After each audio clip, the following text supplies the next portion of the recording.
大家好，欢迎来到我的婚介所，我是丽姐。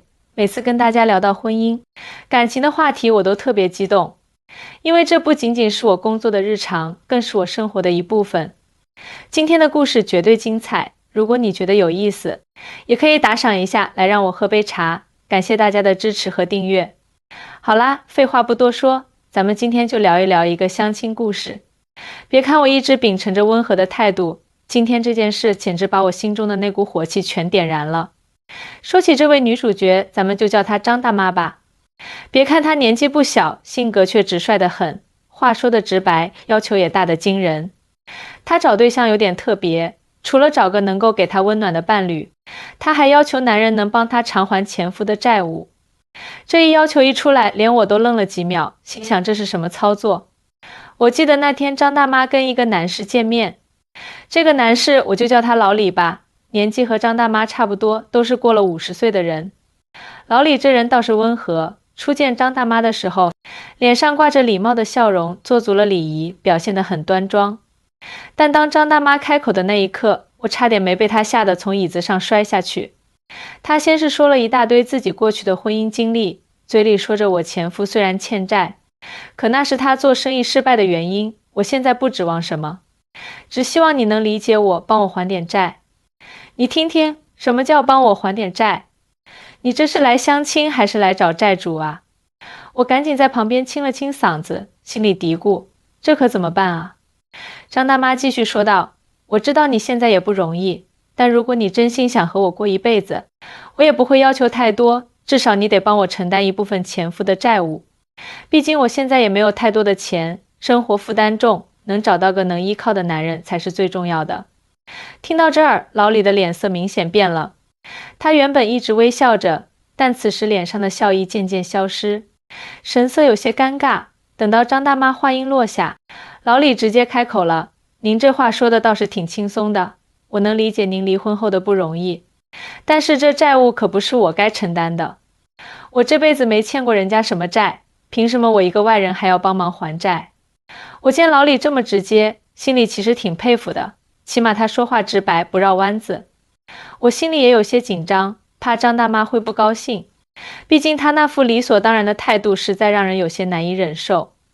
张大妈似乎并没有意识到自己的要求有多过分，反而是皱了皱眉，你这是不想承担责任吧？我都这么大年纪了，剩下的人生就剩下依靠了。如果你连这一点责任心都没有，那我也不想浪费时间。老李直接反击，责任心？我责任心有的是，但我没有责任去替别人的债买单。这种事可不是我能控制的。我虽然不年轻，但我也不傻。说完，老李站起身，准备结束这场相亲。我看得出来，他已经有些不耐烦了，毕竟谁也不能随便做冤大头。这件事让我心里一阵阵发凉，我是做婚介的，见过太多奇葩的相亲要求，但张大妈的这个要求实在太离谱了，简直让人无法理解。我理解她想找个能托付终老的男人，可是直接要求对方替她偿还前夫的债务，实在太不合适了。难道这就是责任的表现吗？我倒觉得更像是一种依赖，甚至有点利用的成分。作为婚介，我得负责为2位安排最合适的相亲对象，可是面对这种情况，我也很难说什么。我只能在心里暗暗叹气，觉得他的婚恋观可能有些偏差了，可是谁敢说他错呢？也许他心里真的有他自己的理由，毕竟他也不是随便找个男人而已。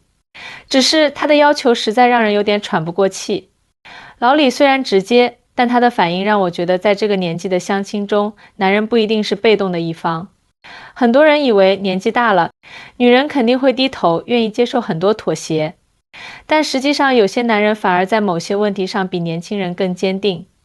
老李在面对张大妈的这个债务请求时，毫不犹豫地拒绝了，给了我很大冲击。男人年纪大了，经历过风风雨雨，很多事情看得清楚，心里更有自己的底线。这也是我在相亲过程中发现的一个规律，成熟男人对婚姻的期待往往更理性，他们愿意为爱情付出，但却不会盲目接受任何无理的要求。而且像张大妈这种要求男人替前夫还债的方式，根本不符合正常的相亲套路。一个人的过往不应该成为另一个人承担责任的理由。这种情况之下，任何理智的男人都会产生反感，甚至直接放弃。做了这么多年相亲工作，我经历了无数相亲场面，见过各种各样的需求和心态。但我一直相信，婚姻应该是两个人彼此依赖、互相扶持的过程，而不是一个人单方面的负担或救赎。如果一方总是期待对方去填补自己的空缺，去承担自己的责任，那婚姻的平衡就会出现问题。尤其是像张大妈这种直接把前夫的债务推到男人身上，显然不是理性和健康的婚姻观。所以我总是劝那些年纪稍大的单身女性，尽量在相亲中展现自己的独立性，尽量避免把自己的人生和过去的负担强加给对方。婚姻是两个人共同经营的事业，而不是一场债务关系。这个故事给了我很多思考，也给大家提了个醒。无论是男性还是女性，在寻找婚姻伴侣的时候，最重要的还是理性对待自己的感情和责任。不要把婚姻当成一场交易，更不要把过去的债务转嫁给别人。理智、平等和尊重是婚姻关系中最为重要的基石。好了，今天的故事就讲到这里。如果你觉得有收获，别忘了点个赞，也欢迎大家分享自己的想法。如果你也在为婚恋烦恼，不妨联系我们，我会根据你的需求帮你找到那个真正适合你的伴侣。记得点赞关注，丽姐带你走向更好的婚姻生活。这事儿让我想起之前遇到的另一个相亲案例。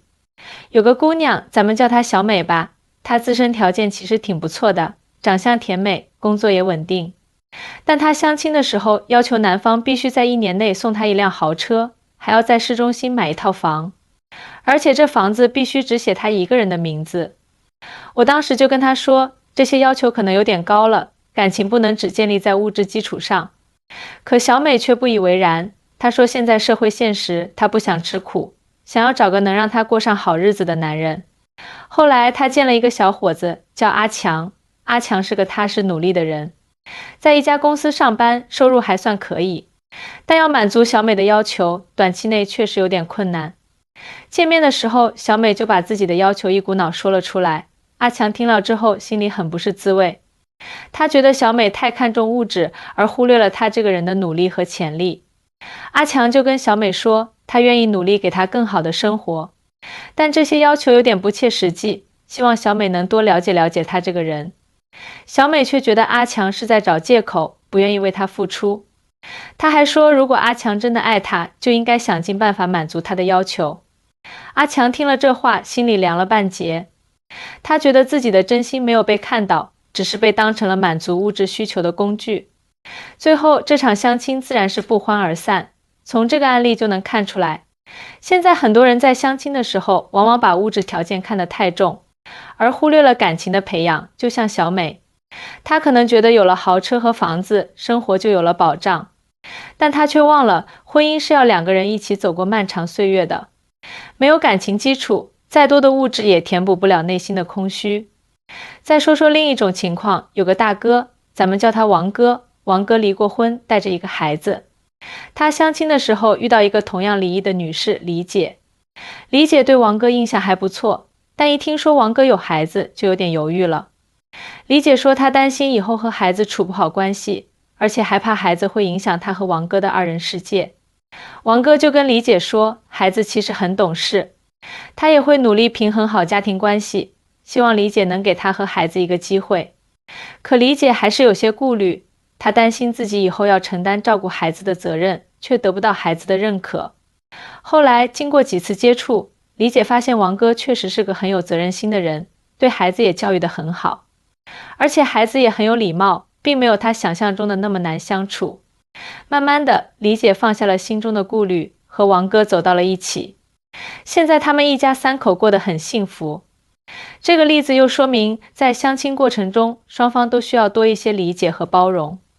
像李姐一开始因为孩子的问题对王哥有所顾虑，这是人之常情，但她没有直接拒绝，而是给了彼此一个了解的机会。通过相处，她发现了王哥和孩子的优点，最终收获了幸福。回到张大妈这件事上，她可能没有意识到自己的要求对老李来说是多么不合理。她可能觉得自己年纪大了，生活有困难，找个男人帮忙承担债务是理所当然的。但她却忽略了老李的感受，也忽略了婚姻的本质。婚姻是相互的，不是一方对另一方的索取。我在婚介所这么多年，见过太多因为各种奇葩要求而相亲失败的案例。有些是因为双方对物质的要求不一致，有些是因为对对方家庭情况的不接受，还有些是因为性格、三观不合。但不管是什么原因，我都觉得在相亲的时候，大家应该多一些真诚，少一些套路。比如说，有些人相亲的时候，会故意夸大自己的条件，等相处一段时间后，对方发现真相，就会觉得受到了欺骗，感情也很难再继续下去。还有些人，相亲的时候总是带着挑剔的眼光，对对方的一点小毛病就抓住不放，这样很难找到合适的伴侣。其实，每个人都有自己的优点和缺点，在相亲的时候，我们应该试着去发现对方的优点，包容对方的缺点。如果一开始就抱着完美的标准去要求对方，那可能永远都找不到合适的人。再说说沟通的重要性，在相亲过程中，很多人因为不善于沟通，导致双方产生误解。就像张大妈和老李，如果张大妈能换一种方式表达自己的困难，而不是直接要求老李帮他还前夫的债务，也许老李会更容易接受一些。同样，如果老李能更委婉地拒绝张大妈，而不是直接反驳，说不定张大妈也不会那么生气。沟通不仅仅是说话，更是要学会倾听对方的想法和感受。很多人在相亲的时候只想着自己说，却不愿意听对方说什么，这样很难真正了解对方，也很难建立起良好的关系。还有一个现象，现在很多人相亲的时候过于依赖外在条件，比如长相、身高、学历等。当然，这些条件在一定程度上会影响第一印象，但它们并不是决定一段感情能否长久的关键因素。内在的品质，比如善良、诚实、有上进心等，才是更重要的。比如说，有个小伙子长相普通，学历也不高，但他心地善良，对人真诚。他在相亲的时候，一开始因为外貌和学历问题，总是被女方拒绝。但后来他遇到了一个姑娘，这个姑娘更看重他的内在品质。通过相处，姑娘发现他是个很靠谱的人，两个人最终走到了一起。所以说，在相亲的时候，大家不要被外在条件所迷惑，要多花时间去了解对方的内在。只有这样才能找到真正适合自己的人。另外，我还发现很多人在相亲的时候心态不太对，有些人过于着急，一见面就想确定关系，这样往往会给对方带来很大的压力。还有些人则是抱着玩一玩的心态，根本没有认真对待相亲这件事。这两种心态都不利于找到合适的伴侣。相亲是一个相互了解的过程，需要耐心和真诚。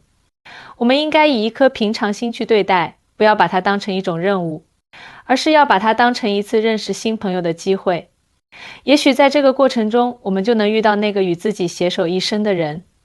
我觉得无论是男性还是女性，在相亲之前都应该先审视自己，明确自己的需求和底线，不要盲目跟风，别人说什么条件重要就跟着去追求什么。要根据自己的实际情况，找到真正适合自己的人。同时，我们也要学会调整自己的心态。相亲过程中难免会遇到挫折和失败，但不要灰心丧气。每一次相亲都是一次成长的机会，通过总结经验教训，我们能更好地了解自己，能更准确地找到那个对的人。婚姻是人生中的一件大事，它关系到我们后半辈子的幸福。所以在寻找婚姻伴侣的过程中，我们一定要慎重对待，不要被一时的冲动或者外在的因素所左右，要理性思考，用心去感受。希望大家都能从这些相亲故事中吸取经验教训，在相亲的道路上少走弯路。如果大家还有什么相亲方面的趣事或者烦恼，都可以跟我分享，咱们一起唠唠。好了，今天就跟大家聊到这儿啦，别忘了点赞关注哦，丽姐会一直在这里给大家分享更多有趣的相亲故事，也希望能帮助大家找到属于自己的幸福。